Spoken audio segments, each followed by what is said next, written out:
بسم الله الرحمن الرحيم.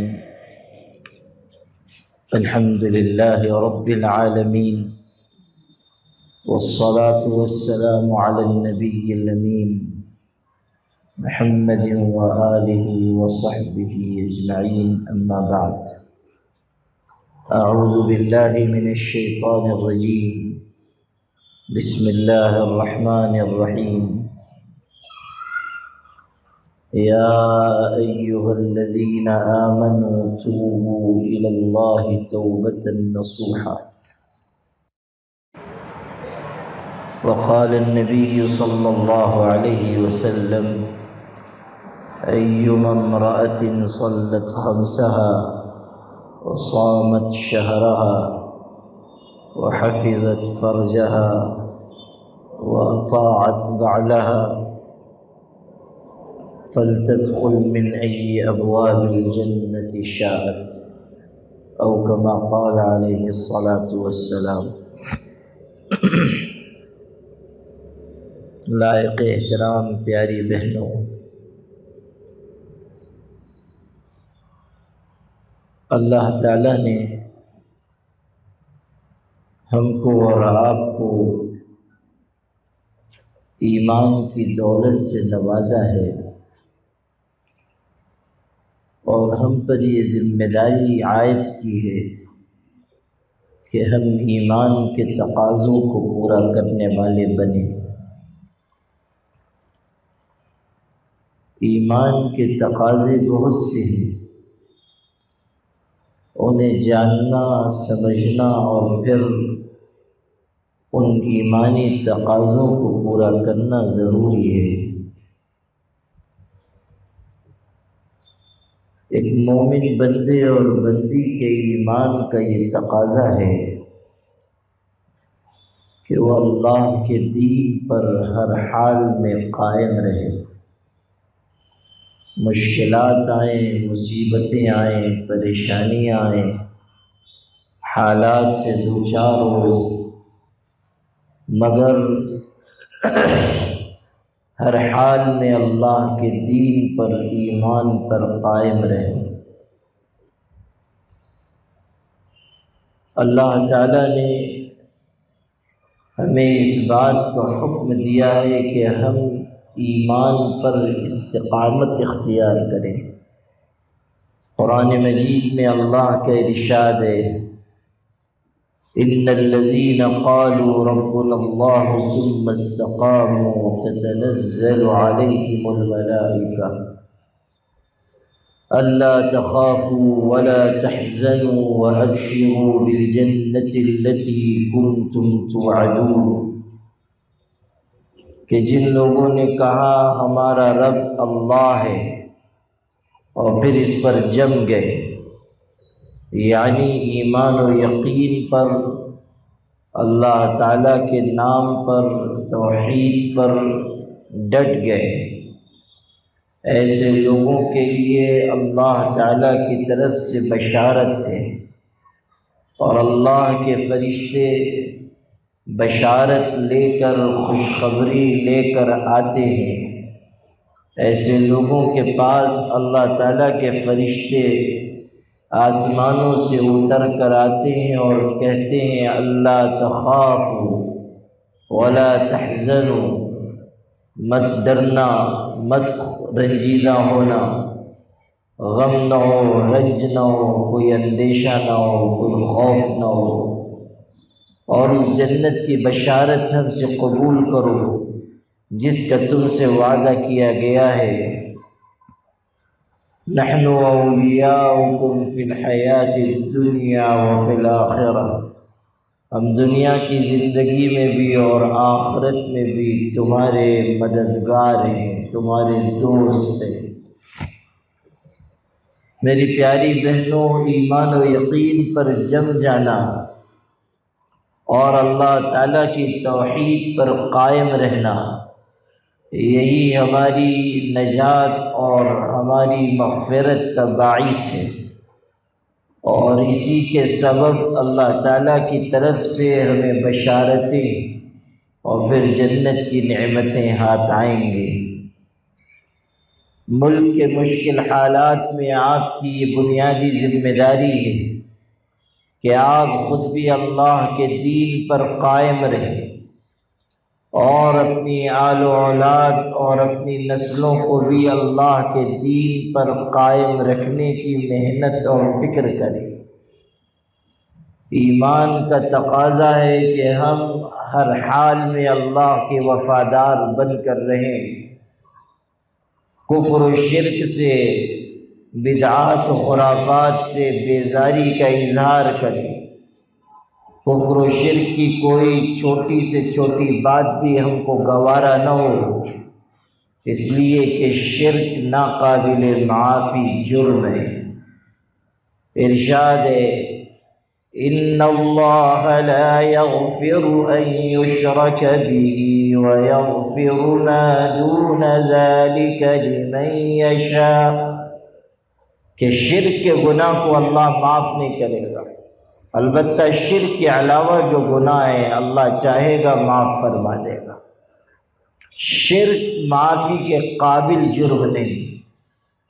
مشرک اللہ تعالیٰ کی نگاہ سے گر جاتا ہے اور جہنم کی آگ میں اس کا ٹھکانہ ہے۔ ارشاد ہے إِنَّهُ مَن يُشْرِكْ بِاللَّهِ فَقَدْ حَرَّمَ اللَّهُ عَلَيْهِ الْجَنَّةَ وَمَأْوَاهُ النَّارُ، جو اللہ کے ساتھ کسی کو شریک کرے گا جنت اس پر حرام ہے اور جہنم اس کا ٹھکانہ ہے۔ تو سب سے پہلی اور بنیادی چیز ہے ایمان پر قائم رہنا اور توحید کو سینے سے لگانا اور کفر و شرک سے بیزاری کا اظہار کرنا اور زندگی کے ہر حصے میں اپنے آپ کو کفر سے، شرک سے، بے ایمانی سے، بے یقینی سے بچانا۔ پھر ایمان کے بعد عبادت کا نمبر آتا ہے کہ ایک مومن بندہ یا بندی اللہ کی عبادت کرے، اللہ تعالیٰ کی عبادت، اللہ تعالیٰ کی بندگی، اللہ تعالیٰ کے نیک بندے جن کے لیے جنت ہے ان کی تعریف میں یہی صفات بیان ہوئی، التائبون العابدون الحامدون السائحون الراكعون الساجدون الآمرون بالمعروف والناهون عن المنكر والحافظون لحدود اللہ۔ ارشاد ہو رہا ہے کہ جنت پانے والے بندے بندیاں وہ ہیں جو توبہ کرنے والے ہیں، عبادت کرنے والے ہیں، اللہ کا ذکر کرنے والے ہیں، اللہ تعالیٰ کے لیے روئے زمین پر چلنے پھرنے والے اور اللہ کے آگے رکوع کرنے والے، سجدہ کرنے والے، بھلی بات کا حکم دینے والے، بری بات سے روکنے والے، اللہ کی حدوں کی حفاظت کرنے والے۔ اللہ کے نیک بندے بندیاں وہ ہیں کہ جن کے اندر عبادت کا ذوق ہو، اللہ کا حکم ماننے کا شوق ہو، نماز پڑھیں، روزہ رکھیں، اللہ تعالیٰ کے پاک کلام کی تلاوت کریں، اللہ کا ذکر کریں، اللہ تعالیٰ کے آگے اپنی پیشانی کو جھکائیں، اللہ تعالیٰ کی طرف رغبت کے ساتھ ہاتھ اٹھائیں اور اس سے اپنی ضرورتوں کا سوال کریں اور اللہ تعالیٰ کی عبادت اور اس کی بندگی میں مشغول رہنے کی کوشش کریں۔ صحابہ کرام کی شان بیان ہوئی تو یہی عبادت اور بندگی کا مزاج اس طرح اس کو ظاہر کیا گیا، تراہم رکعا سجدا یبتغون فضلا من اللہ ورضوانا سیماہم فی وجوہہم من اثر السجود، کہ صحابہ کرام کو تم دیکھو گے کبھی رکوع میں ہیں، کبھی سجدے میں ہیں، یعنی نماز میں مشغول اور اللہ تعالیٰ کی بندگی بجا لانے میں ہر وقت مصروف۔ فرض نماز بھی پڑھ رہے ہیں، نفل نماز بھی پڑھ رہے ہیں، کوئی ضرورت آئی تب اللہ کے آگے حاضر ہیں، کوئی غلطی ہو گئی تب نماز توبہ پڑھ رہے ہیں، نعمتیں جو مل رہی ہیں اس پر شکر کی نمازیں ادا کر رہے ہیں، اور کبھی کسی معاملے میں تذبذب پیش آ گیا تو استخارے کی نماز پڑھ رہے ہیں، اللہ تعالیٰ سے مشورہ طلب کر رہے ہیں، خیر مانگ رہے ہیں۔ اللہ تعالیٰ کی عبادت اور بندگی، تراہم رکعا سجدا یبتغون فضلا من اللہ ورضوانا، ایک اور اہم بات بیان ہو رہی ہے، اور وہ ہمارے آج کے سیکھنے کی چیز ہے کہ دیکھو، بندگی صرف اللہ کے لیے ہو،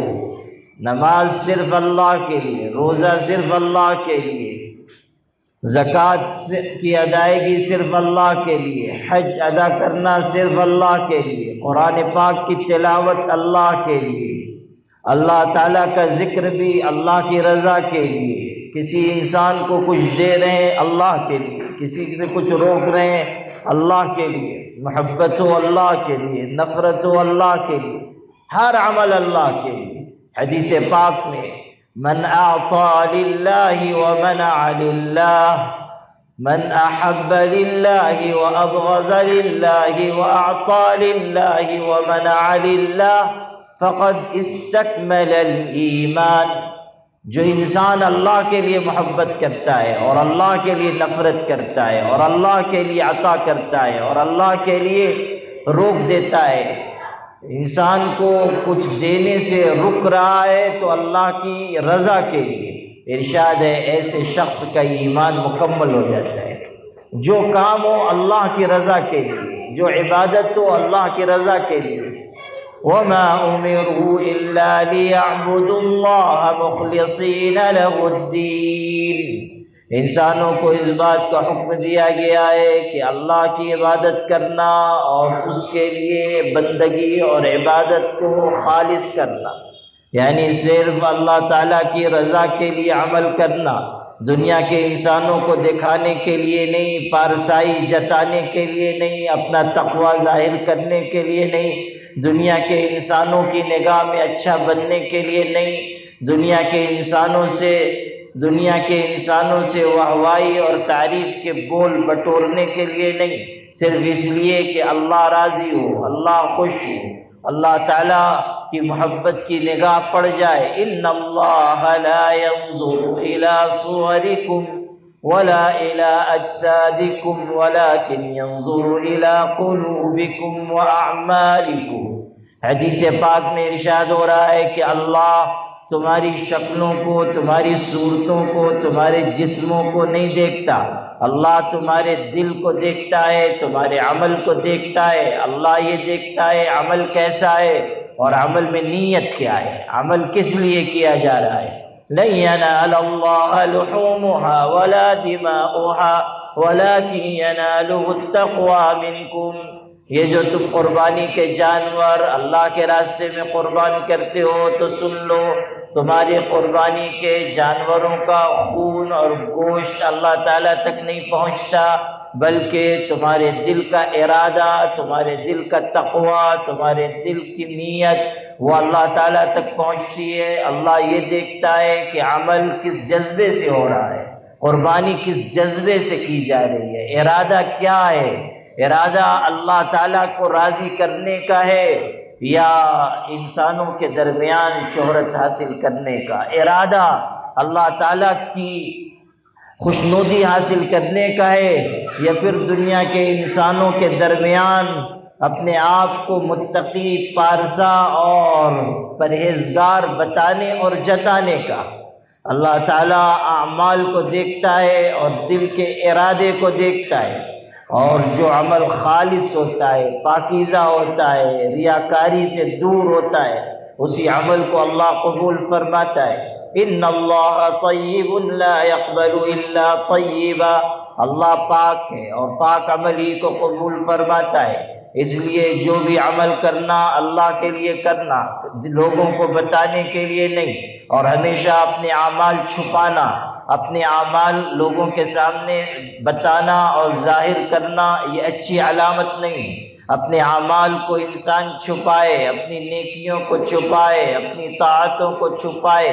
ہمارے مشائخ، علماء، بزرگان دین نے فرمایا کہ انسان اس وقت تک اخلاص کے اعلیٰ مقام کو پا نہیں سکتا جب تک کہ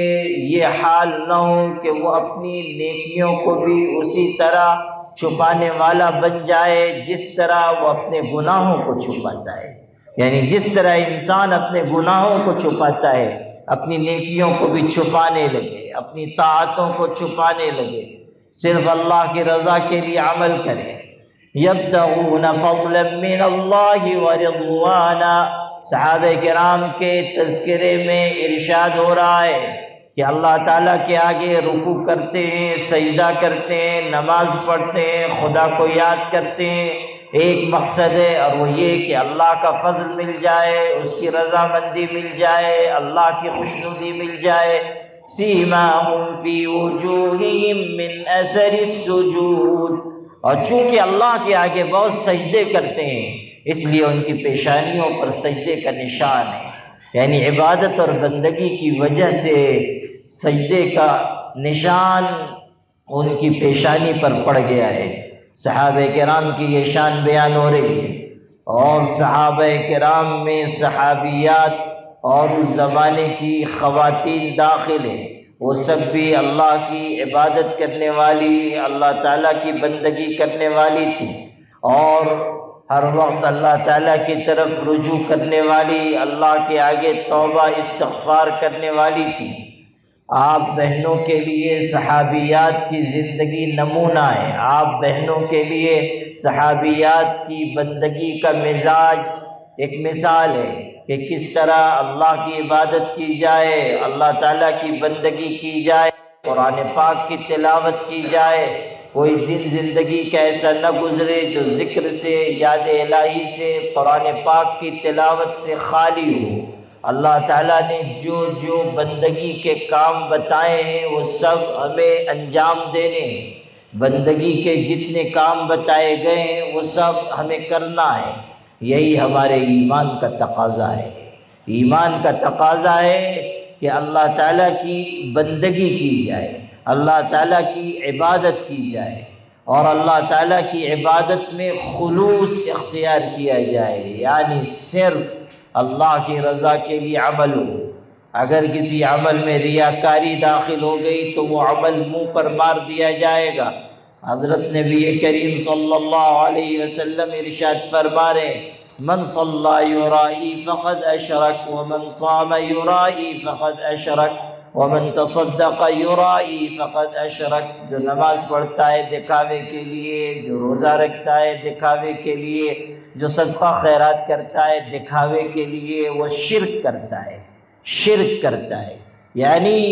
اللہ تعالیٰ کے ساتھ دوسرے لوگوں کو شریک کر رہا ہے، اور عمل خالص اللہ کے لیے کرنے کے بجائے اس کی نگاہ انسانوں پر ہے، اس کی نگاہ اپنی جیسی مخلوق پر ہے۔ تو ایمان کا تقاضا ہے کہ ہم بندگی کے سارے کام انجام دیں۔ پھر ایمان کا تقاضا یہ بھی ہے کہ ایک مومن عورت شرم و حیا والی ہو، عفت و طہارت والی ہو، پاکیزگی والی ہو۔ ارشاد ہے فالصالحات قانتات عابدات، نیک عورتوں کو نیک ہونا چاہیے، عبادت گزار ہونا چاہیے، خدا تعالیٰ کے آگے جھکنے والا ہونا چاہیے، اور اللہ تعالیٰ کے لیے شرم حیا اور عفت و طہارت اختیار کرنے والا ہونا چاہیے۔ ارشاد ہے وقرن فی بیوتکن ولا تبرجن تبرج الجاہلیۃ الاولی واقمن الصلاة وآتین الزکاة واطعن اللہ ورسولہ۔ ارشاد ہے گھروں میں رہا کرو اور بلا ضرورت گھر سے باہر نہ نکلا کرو، جاہلیت کی طرح کھلے عام نہ پھرو، بے پردگی، بے حیائی، بے شرمی ایک مسلمان عورت کے لیے نہایت سیاہ داغ ہے۔ بے پردگی کسی اور کا طریقہ ہو تو ہو، مسلمان عورت کا طریقہ نہیں۔ مومن عورت تو پاک باز ہوتی ہے، اللہ تعالیٰ سے ڈرنے والی ہوتی ہے، مومن عورت تو بے شرمی اور بے حیائی کے ہر عمل سے اپنے آپ کو بچانے والی ہوتی ہے۔ مومن عورت اپنے دل میں اللہ تعالیٰ کا خوف رکھتی ہے، اسے یہ احساس ہوتا ہے میرا اللہ مجھ کو دیکھ رہا ہے، اس کو یہ احساس ہوتا ہے کہ میرے اللہ کی نگاہ مجھ پر ہے۔ اگر آج میں کوئی برا کام کروں، بے حیائی کا کام کروں، کسی غلط کاری میں پڑ جاؤں، بے پردگی میں پڑ جاؤں، تو اللہ تعالیٰ کے ہاں میری پکڑ ہوگی اور مجھ سے حساب لیا جائے گا، مجھ سے اللہ تعالیٰ باز پرس فرمائے گا۔ اللہ تعالیٰ گناہ کے بارے میں قیامت کے دن مجھ سے پوچھے گا، مجھ سے سوال کرے گا۔ میری پیاری بہنوں، ایک مومن عورت کے دل میں ہمیشہ ڈر رہنا چاہیے، خوف رہنا چاہیے۔ مومن عورت کے دل میں ہمیشہ اللہ تعالیٰ کا استحضار رہنا چاہیے کہ اللہ مجھ کو دیکھ رہا ہے۔ الم یعلم بان اللہ یرا، کیا انسان نہیں جانتا کہ اللہ اس کو دیکھ رہا ہے؟ الم یعلموا ان اللہ یعلم سرهم ونجواهم وان اللہ علام الغیوب، کیا دنیا کے انسان نہیں جان رہے ہیں کہ اللہ ان کی سرگوشیوں کو، چپکے چپکے کی جانے والی بات کو جانتا ہے؟ اللہ تعالیٰ سے کوئی چیز چھپی ہوئی نہیں ہے۔ اگر کوئی موبائل پر ناجائز تعلقات بنا رہا ہے، کوئی لڑکی موبائل پر ناجائز تعلقات اختیار کر رہی ہے، ناجائز بات چیت کر رہی ہے، نافرمانی اور گناہ میں پڑ رہی ہے، یا بے شرمی، بے حیائی اور بدکاری کے راستے پر جا رہی ہے، تو اللہ سے کچھ چھپا ہوا نہیں ہے۔ ماں باپ سے چھپ سکتا ہے، بھائی بہنوں سے چھپ سکتا ہے، برا عمل آس پاس پڑوس والوں سے چھپ سکتا ہے، سہیلیوں سے چھپ سکتا ہے، لیکن برا عمل اللہ تعالیٰ سے چھپا ہوا نہیں ہے۔ برا عمل اللہ تعالیٰ کی نگاہ سے مخفی نہیں ہے۔ الم یعلموا ان اللہ یعلم سرهم ونجواهم وان اللہ علام الغیوب، ساری چھپی ہوئی باتوں کو جاننے والا اللہ ہے۔ اگر رات کے اندھیرے میں کوئی گناہ ہو رہا ہے، دن کے اجالے میں کوئی گناہ ہو رہا ہے، بند کمرے میں کوئی گناہ ہو رہا ہے، کسی بھی چھپی سے مخفی اور پوشیدہ سے پوشیدہ جگہ کوئی گناہ ہو رہا ہے، اللہ تعالیٰ سب کو جاننے والا ہے اور سب کو دیکھنے والا ہے، اور ہر عمل سے اللہ تعالیٰ واقف ہے۔ اور قیامت کے دن اللہ اس عمل کو لے آئے گا، قیامت کے دن اللہ اس گناہ کو ظاہر کر دے گا۔ وَنَضَعُ الْمَوَازِينَ الْقِسْطَ لِيَوْمِ الْقِيَامَةِ فَلَا تُظْلَمُ نَفْسٌ شَيْئًا وَإِنْ كَانَ مِثْقَالَ حَبَّةٍ مِّنْ خَرْدَلٍ أَتَيْنَا بِهَا وَكَفَى بِنَا حَاسِبِينَ۔ اللہ کے پاک کلام میں ارشاد ہو رہا ہے کہ قیامت کا دن ہوگا، اس دن ہم عدل و انصاف کا ترازو قائم کریں گے، انصاف کا ترازو قیامت کے دن قائم کریں گے۔ اعمال کو تولا جائے گا، نیکیاں بھی تولی جائیں گی، برائیاں بھی تولی جائیں گی۔ ایک پلڑے میں نیکیاں رکھی گئی، دوسرے پلڑے میں برائیاں رکھی گئی، وزن کیا جا رہا ہے۔ قیامت کا دن انصاف کا دن ہوگا، قیامت کا دن بدلے کا دن ہوگا، قیامت کا دن جزا و سزا کا دن ہوگا، قیامت کا دن دودھ کا دودھ اور پانی کا پانی کر دینے کا دن ہوگا۔ وہ دن ایسا ہوگا کہ کوئی چیز چھپی نہیں رہ جائے گی۔ یوم تبلی السرائر فما له من قوت ولا ناصر، قیامت کے دن سینوں کے سارے راز بھید ظاہر کر دیے جائیں گے، کوئی چیز چھپی ہوئی نہیں ہوگی، کوئی طاقت بچانے والی نہیں ہوگی، کوئی مددگار نہیں ہوگا۔ قیامت کے دن نہ کوئی سفارش چلے گی، نہ کوئی دوستی کام آئے گی، نہ کوئی رشوت لی جائے گی، نہ کسی انسان کا کوئی مددگار ہوگا۔ یوم لا تملک نفس لنفس شیئا والامر یومئذ للہ، قیامت کے دن کوئی انسان کسی انسان کو بچا نہیں پائے گا۔ اس دن سارا اختیار اللہ کے دست قدرت میں ہوگا، اللہ ہی انصاف کی کرسی پر جلوہ افروز ہوگا، اور اس دن سخت جلال اور غصے میں ہوگا۔ لم یغضب من قبل ولا من بعد، نہ پہلے کبھی اتنے غصے میں آیا، نہ بعد میں کبھی اتنے غصے میں آئے گا۔ اور پھر اللہ تعالیٰ انسانوں کے اعمال پر گواہ قائم کرے گا، انسان کے اعمال پر گواہ، زمین کے حصوں کو لایا جائے گا، زمین کے ٹکڑوں کو لایا جائے گا جہاں انسان نے گناہ کیا۔ اگر کسی خاتون نے، کسی لڑکی نے روئے زمین کے کسی حصے پر بدکاری کی، زناکاری کی، کوئی برا عمل کیا، زمین کا وہ حصہ اللہ تعالیٰ کی بارگاہ میں پیش ہو کر گواہی دے گا کہ اللہ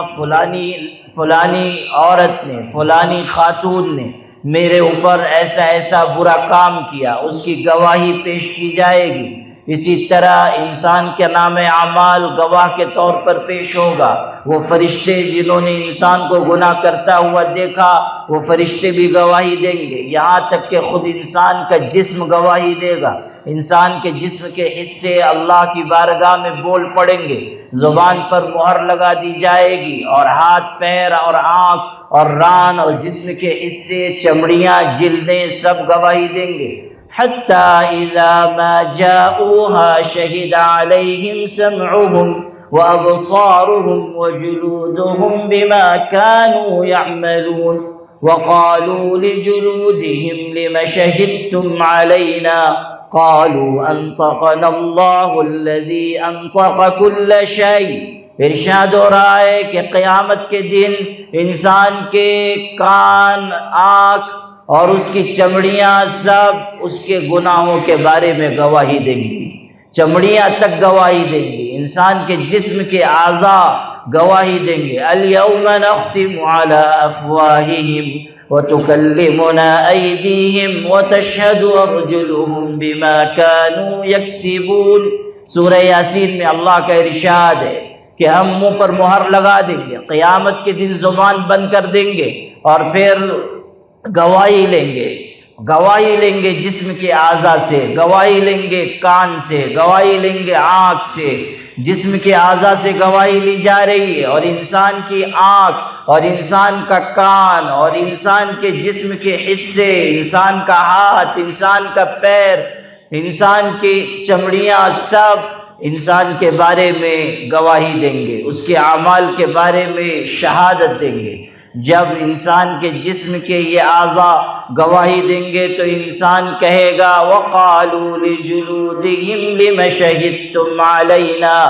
آج تم کو کیا ہوا کہ تم نے میرے خلاف گواہی دے دی، تم میرے ہی جسم کے تو حصے ہو، اور آج تم میرے خلاف ہو گئے، آج تم نے میرے خلاف گواہی کیوں دی؟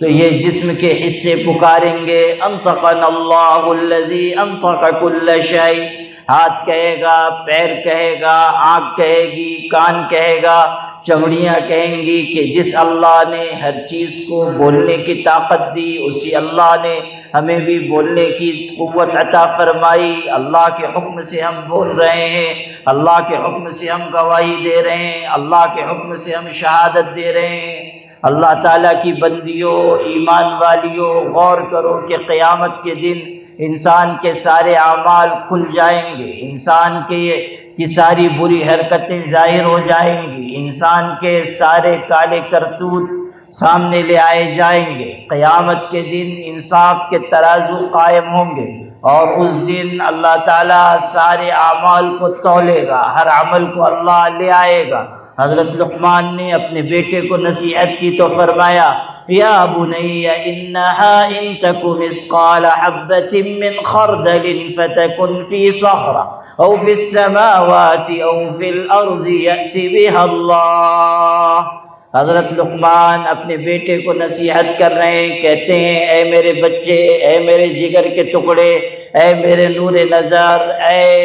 میرے لیے وجہ سرور، ذرا سن، اگر تو کوئی برائی کرے گا، کوئی عمل کرے گا،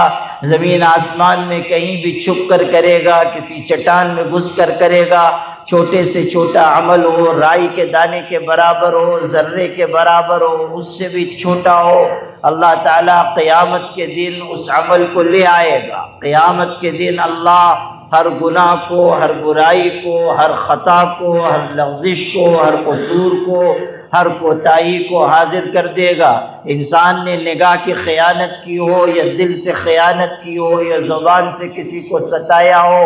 یا اس نے ہاتھ پیر سے کسی کو تکلیف دی ہو، یا بے حیائی کا کام کیا ہو، یا بے شرمی میں پڑا ہو، سب اللہ تعالیٰ حاضر کر دے گا۔ یعلم خائنۃ الاعین وما تخفی الصدور، اللہ نگاہوں کی خیانت کو جانتا ہے، دلوں کے راز کو جانتا ہے۔ اللہ کا علم لامحدود ہے، اللہ تعالیٰ کے علم سے کوئی چیز باہر نہیں۔ اللہ تعالیٰ کے علم کی ایسی وسعت ہے کہ آسمان، زمین، کائنات کا ذرہ ذرہ، درخت کا پتا پتا، فضا، ہوا، کہکشائیں، بادل، ہوائیں، ساری چیزیں اس کے احاطے علم و قدرت میں ہیں۔ ارشاد ہے وسع کرسیہ السماوات والارض، اللہ کی کرسی آسمان اور زمین کو گھیرے ہوئے،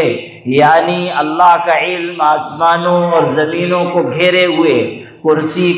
کی تفسیر علم سے کی گئی ہے کہ اللہ کا علم آسمانوں اور زمین سب کو محیط ہے، سب کو گھیرے ہوئے۔ اللہ کے علم سے کوئی چیز باہر نہیں، اللہ تعالیٰ کے علم سے کوئی چیز، اللہ کے علم و خبر سے کوئی چیز باہر نہیں۔ اللہ تعالیٰ ہر چیز کو جاننے والا، ہر قول کو سننے والا، ہر بات کو جاننے والا ہے۔ ارشاد ہے ما یلفظ من قول الا لدیہ رقیب عتید،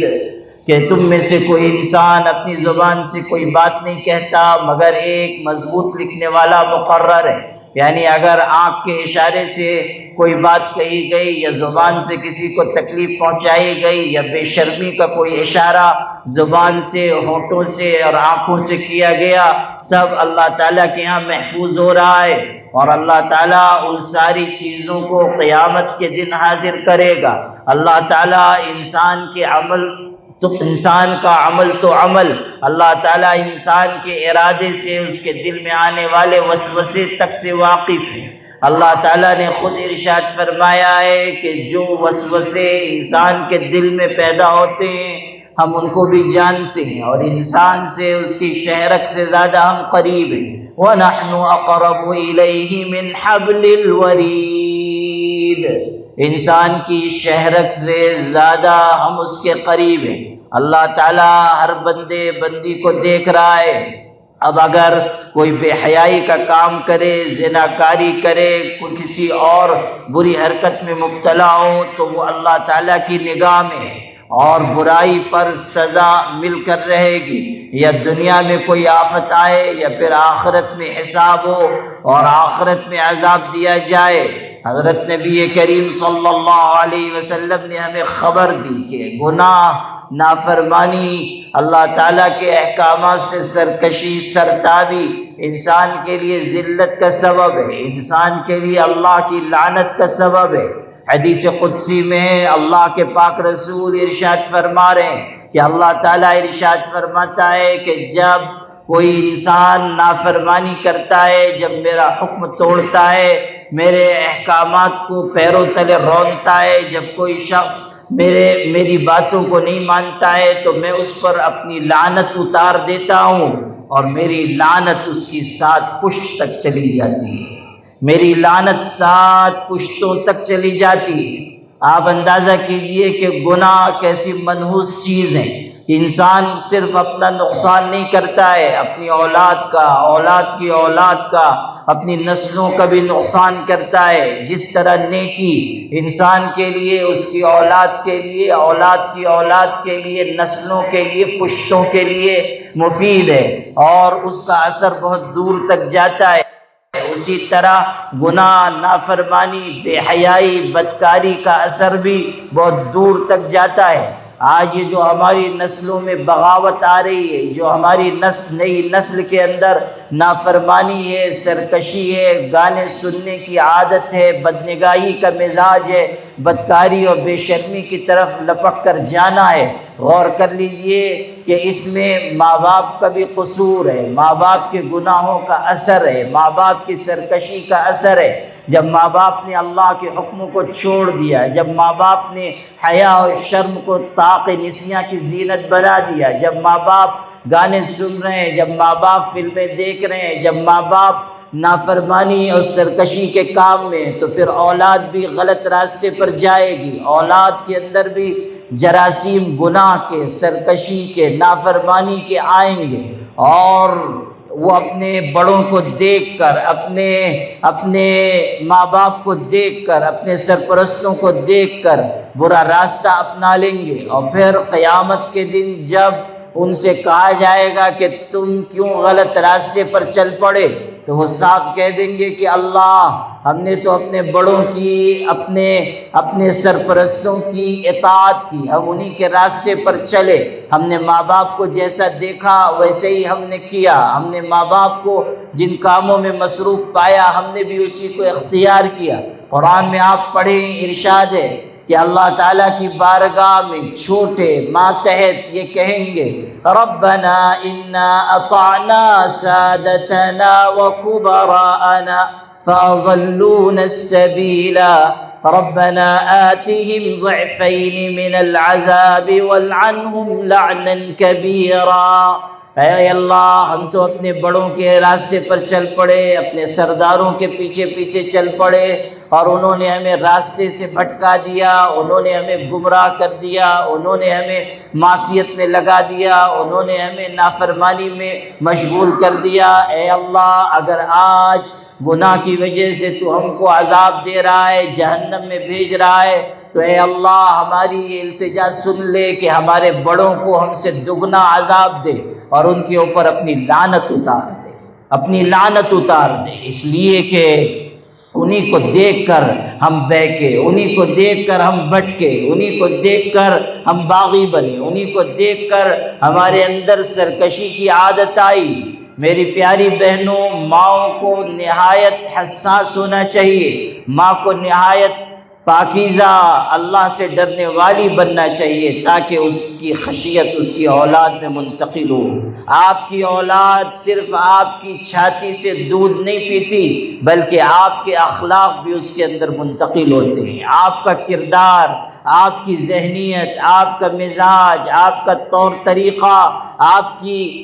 کے اخلاق، وہ بھی اولاد میں منتقل ہوتے ہیں۔ اس لیے اپنے آپ کو پاکیزہ بنائیں۔ اللہ نے اگر آپ کو ماں بنایا ہے تو اچھی، سچی، پاکیزہ،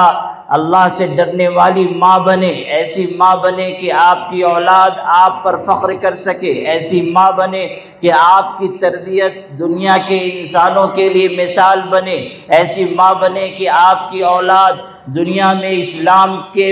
اسلام کے پرچم کو لہرانے والی بنے۔ آپ ایسی ماں بنے کہ آپ کی اولاد میں شرم ہو، شرافت ہو، حیا ہو، مروت ہو، انسانیت ہو، اچھے اخلاق ہو، اچھا کردار ہو، ایمان و یقین کے ساتھ آگے بڑھنے کا جذبہ ہو۔ آپ ایسی ماں بنے کہ آپ کی تربیت کی وجہ سے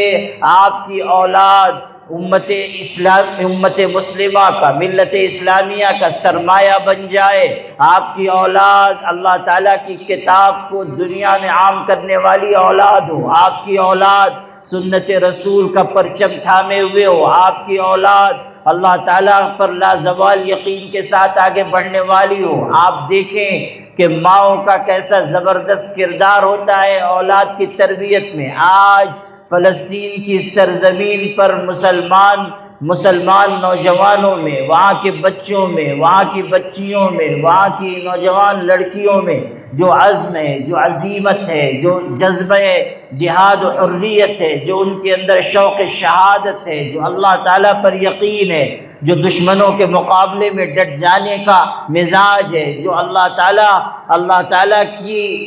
تعالیٰ کے وعدوں پر یقین کے ساتھ آگے بڑھنے اور اللہ تعالیٰ کے دین کو دنیا میں عام کرنے کا شوق ہے، یقیناً اس میں ان کے ماں باپ کی تربیت کا بہت بڑا دخل ہے۔ آپ دیکھیں کہ کس طرح وہاں کے بچے بچیاں اللہ تعالیٰ کے دین کے لیے قربانی دے رہے ہیں، وہاں کے بچے بچیاں کس طرح اللہ سے، رسول سے، کتاب سے، سنت سے، اسلامی شعائر سے اپنی محبت کا ثبوت پیش کر رہے ہیں، جانیں دے رہے ہیں، اپنے مال لٹا رہے ہیں، اپنے گھر بار کی قربانی دے رہے ہیں، مگر پیچھے ہٹنے کے لیے تیار نہیں ہے۔ دنیا دیکھ کر دنگ ہے کہ یہ کون لوگ ہیں، ان کے اندر کیسا جذبہ ہے، ان کے اندر کیسی بہادری ہے۔ پتھروں کو ہاتھ میں لے کر ٹینک اور توپ کا اور جدید اسلحوں کا مقابلہ کرنے کا جذبہ اگر دنیا کی کسی قوم میں ہے تو وہ فلسطینی مسلمان ہیں۔ چھوٹے چھوٹے بچے بچیاں وہاں کے کیسی زبردست ایمان افروز گفتگو کرتے ہیں، کس طرح اللہ کے پاک قرآن سے دلیلیں پیش کرتے ہیں، کس طرح دشمنوں کے مقابلے میں جمے اور ڈٹے ہوئے ہیں، خوف ان کو چھو کر نہیں گزرا۔ وہ آج بھی کہتے ہیں کہ تم ہمارے جسموں کو مار سکتے ہو مگر ہمارے جذبے کو شکست نہیں دے سکتے، ہماری عمارتوں کو، ہمارے گھروں کو، ہمارے آشیانوں کو منہدم کر سکتے ہو مگر ایمان و یقین کی دولت تم ہم سے چھین نہیں سکتے۔ آج پوری دنیا کے سامنے فلسطینی نوجوانوں کی نسل ایک مثال بن کر ابھر رہی ہے کہ کس طرح بے خوف ہو کر، نڈر ہو کر، بہادر بن کر اللہ تعالیٰ کے وعدوں پر یقین کر کے اللہ تعالیٰ اور اس کے دین کے دشمنوں سے مقابلہ کیا جائے اور ضرورت پڑی تو اپنی جانوں کو نچھاور کیا جائے۔ وہ پکار کر کہہ رہے ہیں کہ شہادت ہمارے لیے مصیبت نہیں، نعمت ہے۔ شہادت ہمارے لیے کوئی ذلت کی بات نہیں ہے، وہ ہمارے لیے تمغہ امتیاز ہے۔ وہاں کے بچوں، نوجوانوں، نوعمروں کو آپ دیکھیں، وہ پکار کر کہہ رہے ہیں کہ الجہاد فی سبیل اللہ اقصی امانینا، کہ خدا کی راہ میں لڑائی لڑنا، اپنے وطن کی حفاظت کرنا، قبلہ اول کی حفاظت کرنا، اس راہ میں اپنی جان قربان کرنا ہماری تمنا ہے، ہماری آرزو ہے۔ ہم راستے سے منہ پھیر کر جانے والے نہیں، ہم میدان سے پیٹھ پھیر کر بھاگنے والے نہیں، ہم وہ ہیں کہ جو جان دے دیتے ہیں مگر اپنے مشن سے پیچھے ہٹنا گوارا نہیں کرتے۔ لا تحسبن الذین قتلوا فی سبیل اللہ امواتا بل احیاء عند ربهم یرزقون۔ قرآن کی آیتوں کی صداقت اور قرآن پاک کی اس آیت کا استحکام اور قرآن پاک کی اس آیت کا پیغام آپ آج فلسطینی مسلمانوں میں دیکھیں اور اس بات کو محسوس کریں کہ وہاں کی نئی نسل کو، نوجوان لڑکوں لڑکیوں کو ان کی ماؤں نے کس طرح تربیت دی ہے، کس طرح ان کے اندر جذبہ پیدا کیا ہے، کس طرح ان کے اندر بہترین اخلاق، بہترین کردار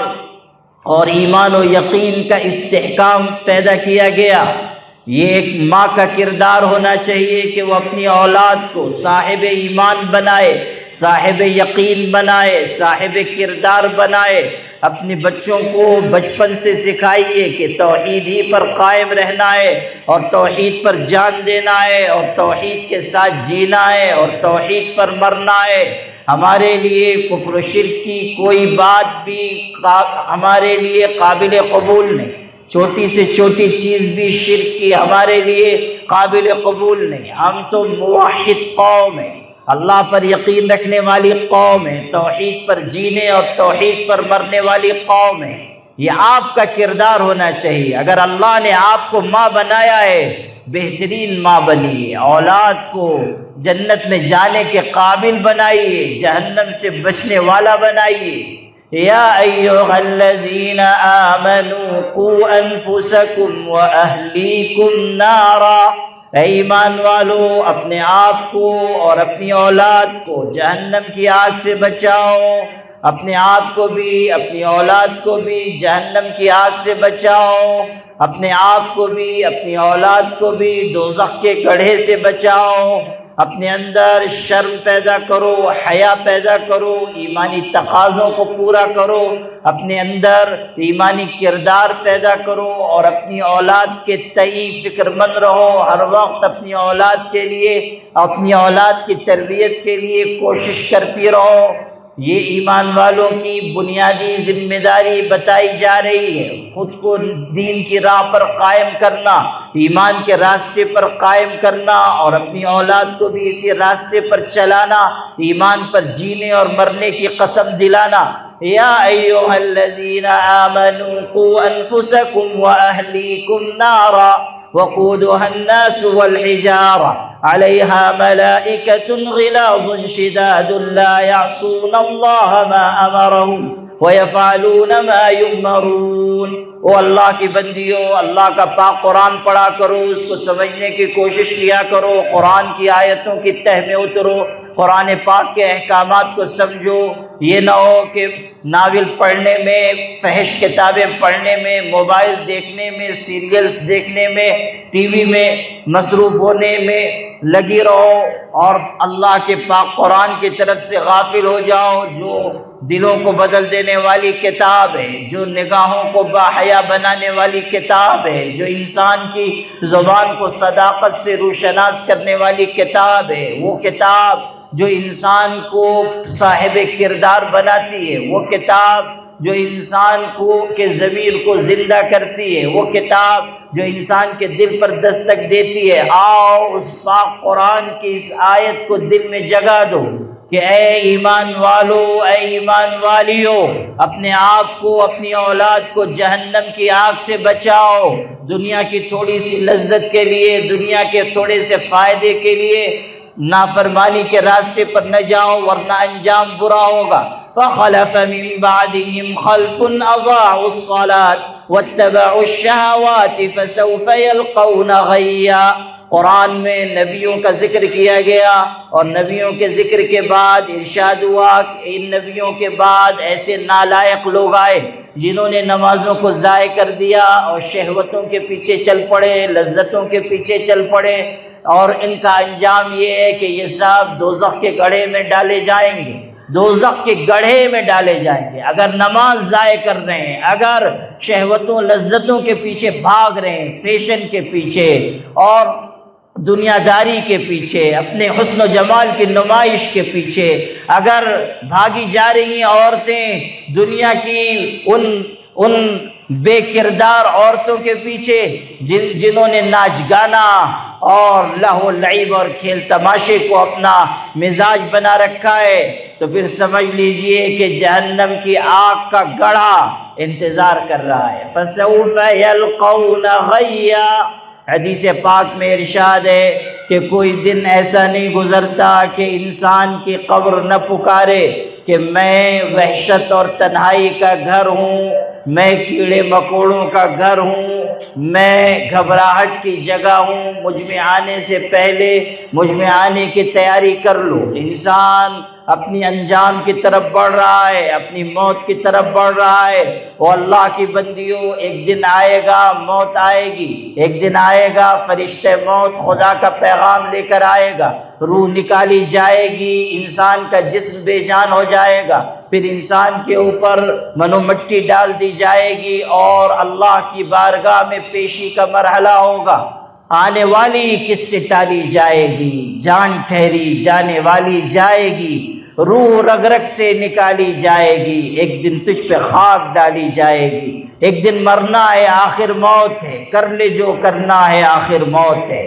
موت آخری انجام ہے۔ قل ان الموت الذي تفرون منه فإنه ملاقيكم ثم تردون إلى عالم الغيب والشهادة فينبئكم بما كنتم تعملون۔ ارشاد ہو رہا ہے کہ وہ موت جس سے تم دور بھاگتے ہو ان قریب آ کر رہے گی، یقیناً آ کر رہے گی، پھر تم لوٹائے جاؤ گے اس اللہ کی طرف جو کھلی چھپی ساری باتوں کو جاننے والا ہے۔ پھر وہ اللہ تم کو بتائے گا دنیا میں تم کیا کیا کرتے تھے، سارے اعمال کھول کر تمہاری نگاہ کے سامنے رکھ دے گا، تمہارے کرتوت سے تم کو خبردار کر دے گا۔ اللہ کی بندیوں، اپنی موت کو یاد کرو، قبر کے گڑھے کو یاد کرو، قیامت کے دن کی پیشی کو یاد کرو، خدا تعالیٰ کے غضب و غصے کو یاد کرو، حساب و کتاب کے مرحلے کو یاد کرو، سوچو کہ اللہ کی بارگاہ میں کیا جواب دو گی۔ آج جو لہو و لعب ہے، کھیل تماشے ہیں، موج مستیاں ہیں، قیامت کے دن اس کا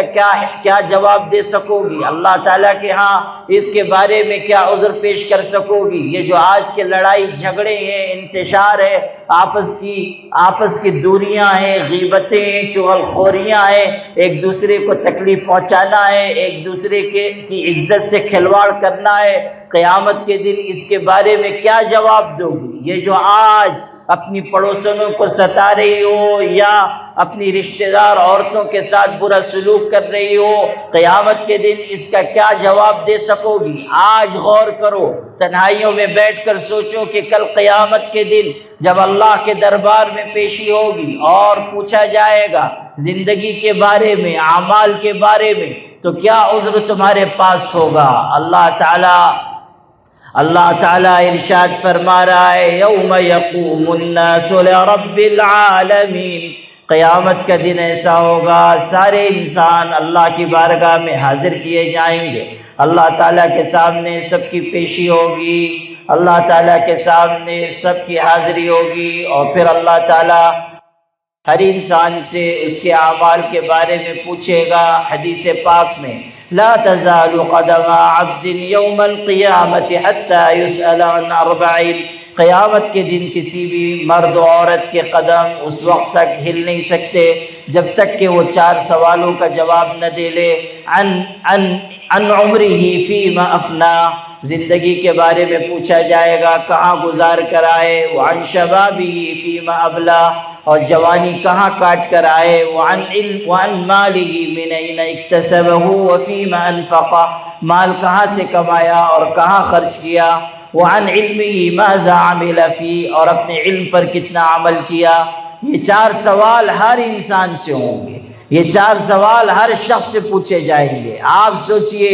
کہ ہم نے ان سوالوں کا کیا جواب تیار کیا ہے، اور اللہ کی بارگاہ میں ہم کیا عذر پیش کریں گے۔ آج موقع ہے میری پیاری بہنوں، اللہ کی طرف لوٹ آؤ، ایمان کے تقاضوں کو پورا کرو، توحید پر قائم رہو، بندگی کا مزاج پیدا کرو، اپنی اولاد کی اچھی تربیت کی فکر کرو، شرم و حیا، عفت و طہارت کے راستے پر چلو، اللہ والوں سے جڑو، ان کے ہاتھ پر توبہ کرو، ان سے بیعت ہو کر اللہ کا ذکر سیکھو، اور اللہ کرنے کی عادت ڈالو، رات کی تنہائیوں میں اٹھ کر خدا کے آگے گرم آنسو بہاؤ، اللہ تعالیٰ کے آگے کثرت سے سجدے کرو، اللہ تعالیٰ کے آگے خوب رکوع کرو، اللہ تعالیٰ کے پاک کلام کی خوب تلاوت کرو۔ اللہ کا پاک قرآن ہمارے دلوں کے دروازوں پہ دستک دے رہا ہے، وہ پکار کر ہم سے پوچھتا ہے الم یأنی للذین آمنوا ان تخشع قلوبهم لذکر اللہ وما نزل من الحق،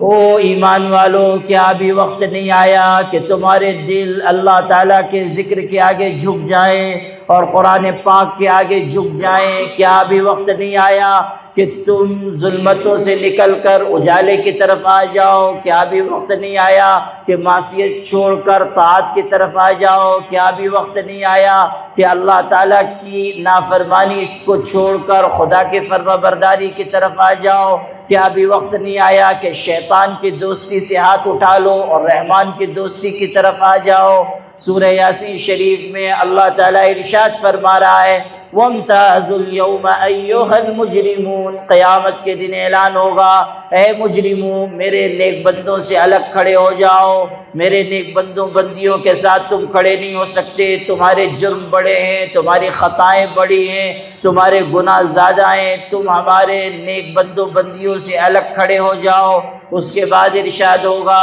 الم اعہد الیکم یا بنی آدم الا تعبدوا الشیطان انه لکم عدو مبین وان اعبدونی هذا صراط مستقیم ولقد اضل منکم جبلا کثیرا افلم تکونوا تعقلون هذه جہنم التي كنتم توعدون اصلوها اليوم بما كنتم تکفرون۔ پڑھو اللہ کا پاک قرآن۔ اللہ قیامت کے دن کہے گا اے آدم کی اولاد، کیا میں نے تم سے یہ وعدہ نہیں لیا تھا کہ تم شیطان کی عبادت نہ کرنا، شیطان سے دوستیاں نہ لگانا، اس سے یاری نہ کرنا، اس کے پھندے اور فریب میں، اس کے جال میں نہ پھنس جانا اور میری عبادت کرنا کہ یہی سیدھا راستہ ہے؟ مگر شیطان نے تم کو گمراہ کر دیا، تمہیں غلط راستوں پر لے گیا، بے حیائی کے کاموں میں لگا دیا، بدنگاہی میں لگا دیا، فسق و فجور میں لگا دیا، بے شرمی میں لگا دیا، کفر و شرک کی طرف دعوت دینے لگا، یہاں تک کہ تم بہک گئے، بھٹک گئے، نافرمانی پر آمادہ ہو گئے اور معصیت کی ظلمتوں میں جا پڑے اور نافرمانی کی وادیوں میں تم نے اپنا ٹھکانہ بنا لیا، تم نے ہماری اطاعت کو چھوڑا، ہماری عبادت کو چھوڑا، ہمارے احکامات کو قدموں تلے روندا اور شیطان کے بندے بن کر جینے لگے، شیطان کے طور طریقے پر قائم ہو گئے۔ اب آج سنو، هذه جہنم التي كنتم توعدون، یہ ہے وہ جہنم جس کا تم سے وعدہ کیا جا رہا تھا، آج اس میں تم کو جانا ہوگا۔ بہت مزے مستیاں کر کے آ چکے، بہت موجیں کر کے آ چکے، دنیا کی زندگی میں بہت لطف اور لذت اٹھا کر آ چکے، شیطان سے دوستی کر کر کے تم نے رحمان کی دوستی کی ناقدری کر دی، اب آئے ہو تو جہنم میں تم کو جانا ہے۔ شیطان بھی جائے گا اور تم بھی جاؤ گے، شیطان بھی جائے گا اور اس کے راستے پر چلنے والے چلنے والیاں بھی جائیں گی۔ جہنم ان کا ٹھکانہ ہے، جہنم کی آگ میں ان کو عذاب دیا جائے گا۔ ارشاد ہو رہا ہے کلما نضجت جلودهم بدلناهم جلودا غیرها لیذوقوا العذاب، کہ جب جہنم کی آگ میں عذاب جھیلتے جھیلتے جہنمیوں کی چمڑیاں جل جائیں گی تو ہم ان کو نئی چمڑی عطا کریں گے تاکہ پھر ان کو عذاب ہو، عذاب ہی عذاب ہوگا، ہر طرف آگ ہی آگ۔ نار اللہ الموقدہ التي تطلع على الافئدہ انها علیہم مؤصدۃ فی عمد ممددہ، جہنم کی آگ اللہ کی بھڑکائی ہوئی آگ ہے، ایسی آگ ہے جو انسان کے جسم کو چیر کر اس کے دل تک پہنچ جاتی ہے۔ چاروں طرف آگ ہی آگ ہوگی، آگ کے ستون ہوں گے جن سے انسانوں کو باندھا جائے گا، اور ہر طرف عذاب ہی عذاب، پینے کے لیے کھولتا ہوا پانی یا پی پر خون دیا جائے گا کہ انسان اس کو پیے گا تو اس کی اتڑیاں کٹ جائیں گی، اور کھانے کے لیے کانٹے دار پھل ہوگا کہ انسان اس کو کھائے گا تو اس کے جسم کے اندر کے تمام حصے خراب ہو جائیں گے۔ لیس لهم طعام الا من ضریع لا يسمن ولا یغنی من جوع، کھانے کے لیے کانٹے دار پھل نہ وہ موٹا کرے گا نہ انسان کی بھوک مٹائے گا، بس انسان اس کو کھاتا جائے گا اور تکلیف میں پڑتا جائے گا۔ ان شجرۃ الزقوم طعام الاسیم، زقوم کا درخت جہنم میں گنہگار کا کھانا ہوگا، اور وہ ایسی زہریلی غذا ہے کالمہل یغلی فی البطون، انسان کے پیٹ میں وہ گردش کرے گا تیل کی تلچھٹ کی طرح، اور جب انسان اس کو کھائے گا سخت تکلیف اٹھائے گا۔ کالمہل یغلی فی البطون کغلی الحمیم خذوہ فاعتلوہ الی سواء الجحیم ثم صبوا فوق رأسہ من عذاب الحمیم ذق انک انت العزیز الکریم۔ 25ویں پارے میں اللہ نے یہ آیتیں اتاری ہیں، کہا جائے گا لے جاؤ اس مجرم کو اور جہنم کے بیچوں بیچ میں اس کو ڈالو اور اس کے سر پر کھولتا ہوا پانی گراؤ، اور پھر کہا جائے گا ذق انک انت العزیز الکریم، اب چک جہنم کی آگ کا مزہ۔ دنیا میں بہت شریف بنا پھرتا تھا، دنیا میں بڑی عزت دکھاتا تھا، دنیا میں اپنے آپ کو بڑا مالدار سمجھتا تھا، دنیا میں اپنے بارے میں بڑے بڑے گمان پالتا تھا، آج تجھ کو جہنم کی آگ کا مزہ چکھنا ہے اور ساری تیری اکڑ نکال دی جائے گی۔ جہنم کی آگ کوئی معمولی آگ نہیں، وہاں کا عذاب کوئی معمولی عذاب نہیں۔ اللہ کی بندیوں، اللہ تعالیٰ سے ڈر جاؤ، جہنم کی آگ کا خوف اپنے دل کے اندر پیدا کرو، جنت کا شوق پیدا کرو، اللہ تعالیٰ کی عبادت کی طرف، اللہ کی اطاعت کی طرف رغبت کرو، سچی پکی توبہ کر کے صاف ستھری پاکیزہ زندگی گزارو، زندگی میں جو کچھ گناہ ہیں نافرمانی ہے ان کو چھوڑ دو، ہر بری بات سے ہاتھ اٹھا لو، ہر برے کام کو اپنی زندگی سے نکال دو، اللہ کی بن کر رہو، اللہ کی وفاداری کے ساتھ زندگی گزارو تاکہ تمہاری زندگی بھی بہتر ہو، تمہاری موت بھی اچھی ہو، قبر کی زندگی پرسکون ہو، اور پھر تم ہمیشہ ہمیش کے لیے جنت میں داخل کر دی جاؤ۔ اللہ ارشاد فرما رہا ہے وَبَشِّرِ الَّذِينَ آمَنُوا وَعَمِلُوا الصَّالِحَاتِ أَنَّ لَهُمْ جَنَّاتٍ تَجْرِي مِن تَحْتِهَا الْأَنْهَارُ، اے پیغمبر، اے ہمارے محبوب، جو لوگ ایمان لائے، جو اچھا عمل کرنے والے ہیں، ان کو جنت کی بشارت سنا دو، جنت کی خوشخبری سنا دو، جنت کے نیچے نہریں جاری ہوں گی، وہاں پھلوں کی روزی دی جائے گی، نعمتیں دی جائیں گی، اکرام کیا جائے گا، ہر طرح کی لذت آسائش، ہر طرح کی سہولت سکون، ہر طرح کی پاکیزگی وہاں موجود ہوگی، ہر طرح کا انعام وہاں موجود ہوگا۔ یہاں تک ارشاد فرمایا کہ انسان جو کچھ مانگے گا حاضر کر دیا جائے گا، اور انسان کی نگاہ کو لذت بخشنے والی چیزیں جنت میں موجود ہوں گی۔ وَلَكُمْ فِيهَا مَا تَشْتَهِي أَنفُسُكُمْ وَلَكُمْ فِيهَا مَا تَدَّعُونَ نُزُلًا مِّنْ غَفُورٍ رَّحِيمٍ۔ جو مانگو گے دیا جائے گا، تمہارا دل جو چاہے گا حاضر کر دیا جائے گا۔ یہ پاک پروردگار کی طرف سے مہمان نوازی کے طور پر ہوگا۔ تم خدا کے مہمان ہوگے اور اللہ کا بنایا ہوا مہمان خانہ یعنی جنت تمہارا ٹھکانہ ہوگا، ہمیشہ عیش آرام راحت میں رہو۔ وَسِيقَ الَّذِينَ اتَّقَوْا إِلَى الْجَنَّةِ زُمَرًا حَتَّى إِذَا جَاءُوهَا فُتِحَتْ أَبْوَابُهَا۔ جب انسان اللہ تعالیٰ کی اطاعت اور عبادت والی زندگی گزار کر خدا کی بارگاہ میں حاضر ہوگا تو اللہ تعالیٰ اپنے سے ڈرنے والے بندوں کو جنت کی طرف اپنے فرشتوں کے ذریعے بھیجے گا، جنت کی طرف ان کو لے جایا جائے گا، اور پھر جنت کے قریب پہنچیں گے، دروازے کھل جائیں گے، اور پھر اللہ تعالیٰ کے فرشتے ان کو سلام پیش کریں گے، اللہ تعالیٰ کے فرشتے ان کو سلام کریں گے۔ انسان کی عزت دیکھیے، اس کا اکرام دیکھیے کہ اللہ کی نورانی مخلوق اللہ تعالیٰ کے فرشتے جنتیوں کو سلام کریں گے۔ سلام علیکم طبتم فادخلوها خالدین، کہیں گے سلامتی ہو تم پر، تم نے اچھی پاکیزہ زندگی گزاری، اب جنت میں داخل ہو جاؤ، ہمیشہ ہمیشہ یہیں رہو، کبھی یہاں سے نکلنا نہیں، کبھی تم پر کوئی خوف نہیں، کوئی رنج نہیں، کوئی غم نہیں، کسی طرح کی کوئی کلفت نہیں، کوئی اذیت نہیں، خلاف مزاج کوئی بات نہیں، کسی طرح کی کوئی تنگ دستی نہیں، کوئی فقر و فاقہ نہیں، موت نہیں، بیماری نہیں، آزاری نہیں، کسی طرح کی کوئی بھی دشواری نہیں، ہمیشہ کے لیے راحت میں آرام میں تم کو رہنا ہے۔ فَادْخُلُوهَا خَالِدِينَ، ہمیشہ ہمیشہ کے لیے